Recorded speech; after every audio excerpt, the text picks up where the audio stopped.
Bismillahirrahmanirrahim. Assalamualaikum warahmatullahi wabarakatuh. Perkenalkan, nama saya Akmal Mena dan di samping saya ada Nur Anida dan Junita. Sebelumnya yang saya hormati Bapak Irwan Arnold SPD MPD selaku dosen pengampu Fisika Dasar 3 dan teman-teman semua. Kami mengucapkan terima kasih banyak atas kesempatan yang diberikan kepada kami untuk mempresentasikan hasil diskusi kami, yaitu mengenai tentang hubungan hukum Archimedes dalam teknik sipil. 87 sebelum Masehi. Menurut Archimedes, benda akan lebih ringan jika diukur di dalam air dibandingkan dengan di udara, karena di dalam air benda akan mendapatkan gaya ke atas atau disebut dengan gaya apung. Sehingga hukum Archimedes berbunyi, jika sebuah benda dicelupkan ke dalam zat cair, maka benda tersebut akan memperoleh gaya ke atas atau disebut dengan gaya apung, sebesar berat zat cair yang dipindahkannya. Dengan kata lain, jika kita mencelupkan sebuah benda ke dalam cair atau air, benda itu akan mendapatkan gaya ke atas atau disebut dengan gaya apung. Jadi benda yang kita celupkan ke dalam air itu, air akan mendorong benda tersebut ke atas karena air memiliki tekanan yang lebih besar seiring dengan kedalamannya.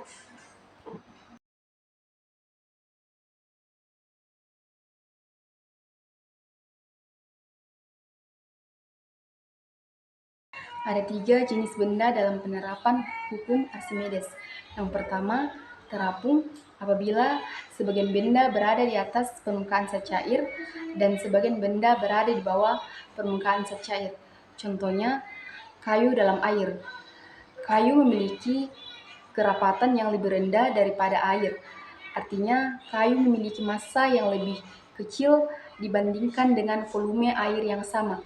Ketika kayu dimasukkan ke dalam air, gaya apung yang bekerja padanya lebih besar daripada berat kayu itu sendiri. Akibatnya, kayu akan terapung. Syarat benda terapung adalah volume benda yang tercelup ke dalam zat cair lebih kecil daripada volume benda. Yang kedua, melayang. Apabila seluruh bagian benda berada di tengah zat cair, artinya benda ini memiliki kerapatan yang sama dengan fluida yang ditempatinya. Contohnya, kapal selam yang diatur untuk melayang di dalam air.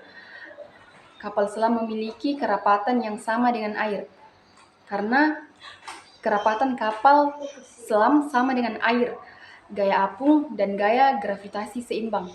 Akibatnya, kapal selam akan melayang di dalam air tanpa naik atau turun. Syarat benda melayang adalah gaya dorong ke atas sama dengan berat benda, atau massa jenis benda sama dengan massa jenis zat cair. Yang ketiga, tenggelam. Apabila seluruh bagian benda berada di dasar zat cair, artinya benda ini memiliki kerapatan lebih besar daripada fluida tempat mereka terendam. Contohnya, sebuah benda dilemparkan ke dalam air, batu memiliki kerapatan yang lebih besar daripada air.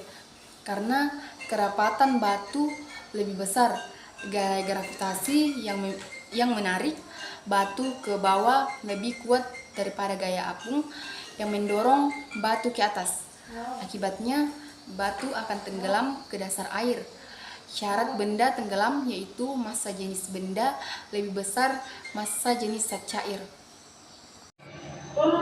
Contoh penerapan hukum Archimedes dalam teknik sipil yaitu tentang desain kapal dan perahu. Bisa kita lihat pada gambar di atas, itu adalah gambar sebuah kapal yang terapung di atas air.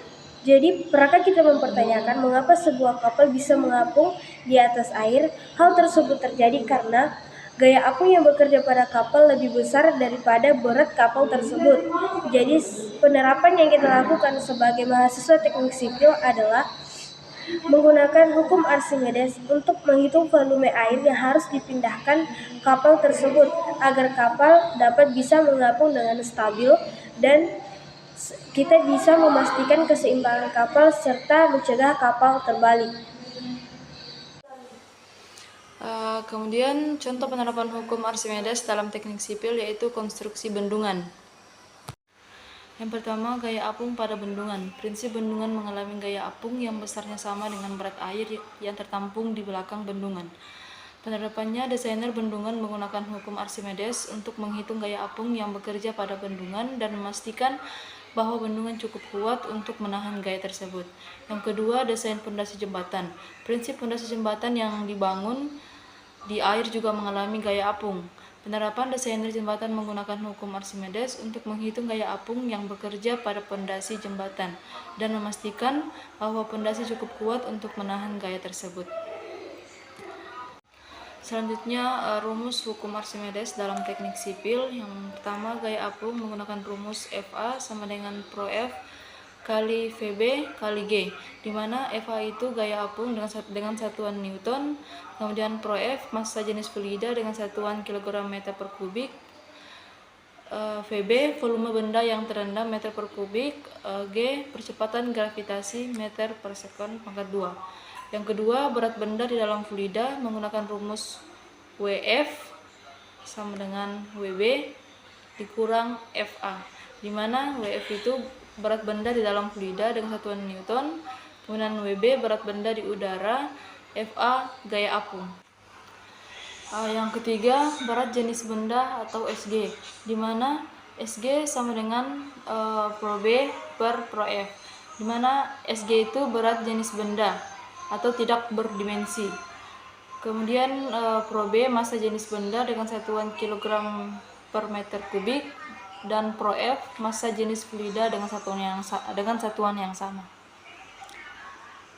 Selanjutnya saya serahkan kepada pemateri selanjutnya. Terima kasih. Contoh soal hukum Archimedes dalam teknik sipil. Jadi soalnya adalah sebuah kapal dengan berat 20.000 Newton membawa awak kapal sebanyak 10 orang. Dengan berat rata-rata 600 Newton, kapal tersebut mengangkut barang dengan berat 21.000 Newton. Dan pertanyaannya, berapakah volume minimal dalam kapal agar kapal dapat tenggelam jika massa jenis air 1000 kg meter